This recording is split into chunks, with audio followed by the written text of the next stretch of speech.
Hello बच्चों, let's see this question. A non-volatile solute P is present in 500 ml solution and molarity is found to be 1 molar. A sample of 5 ml of this solution is taken in another container and further zero point 0.4 gram of P is added and the volume is increased by adding water such that final volume becomes 10 liter.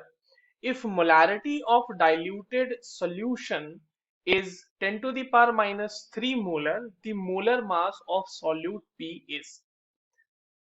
तो चलिए इस question को solve करते हैं बच्चों, और सबसे पहले ये देख लेते हैं कि ये क्वेश्चन हमसे किस की कॉन्सेप्ट के बेसिस पे पूछा गया है. और अगर की कॉन्सेप्ट की हम बात करें तो this question has been asked from the molarity. Molarity का बेसिकली आपको कॉन्सेप्ट आना चाहिए और मोलारिटी कैलकुलेट कैसे करते हैं वो आना चाहिए. तो उसकी मदद से हम नंबर ऑफ मोल्स को कैलकुलेट करेंगे और उसके बाद हम इस क्वेश्चन में मोलर मास ऑफ पी को फाइंड आउट कर सकते हैं.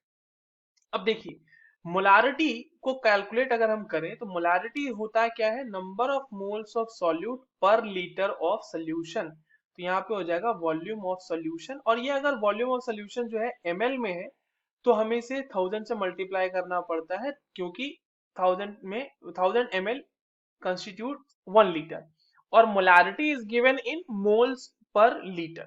ठीक है, तो ये चीज हो गई. अब देखिए, आपके पास एक सोल्यूशन दिया हुआ है जिसका 500 ml है और उसकी मोलारिटी 1 मोलर है.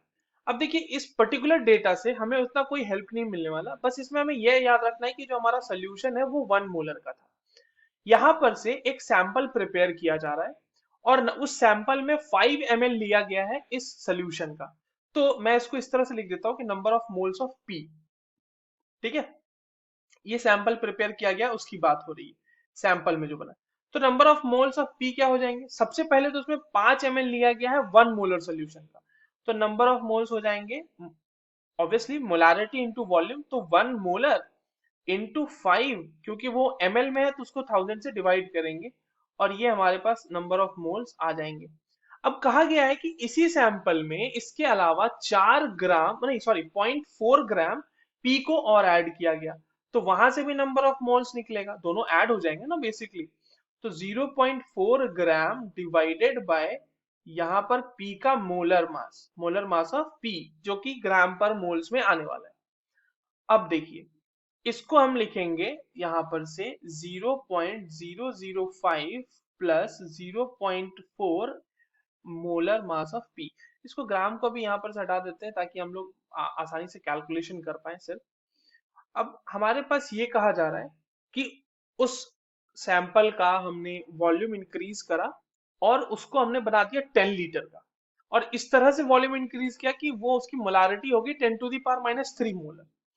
तो इसका मतलब एक और हमारे पास number of moles of P निकालने का तरीका हो जाएगा यहाँ पे, कि हम मोलारिटी को डायरेक्टली वॉल्यूम से मल्टीप्लाई कर दें.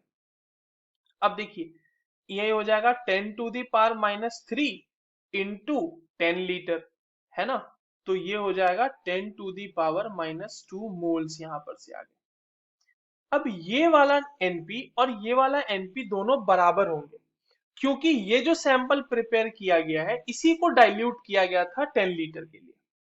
तो इन दोनों को हम क्या करेंगे, इक्वेट कर देंगे. ठीक है, तो एनपी आप चाहिए इसको लिख लीजिए 1 और इसको लिख लीजिए 2, और जब आप इन दोनों को इक्वेट करेंगे तो आपके पास जो बाकी का सॉल्यूशन है वो आराम से हो जाएगा. तो 10 to the power minus 2 moles यहाँ पर इक्वल्स टू हो जाएगा 0.005 plus 0.4 upon M P which is molar mass of P, और यही निकालने के लिए हमें बोला भी गया है. तो 10 टू दी पावर माइनस 2 क्या हो जाएगा, ये हो जाएगा 0.01 is equals to 0.005 plus 0.4 divided by M P. यहाँ से अगर हम ये देखें कि 0.4 upon M P is equals to क्या हो जाएगा, 0.01 माइनस 0.005, राइट. ये वैल्यू आ जाएगी 0.005. तो यहाँ पर से एम पी की वैल्यू आ जाएगी 0.4 divided by 0.005. This will give you 80 gram per mole. ये हो गया हमारा मोलर मास ऑफ पी. यही हमसे सवाल में पूछा गया था. I hope you understood this question. All the best.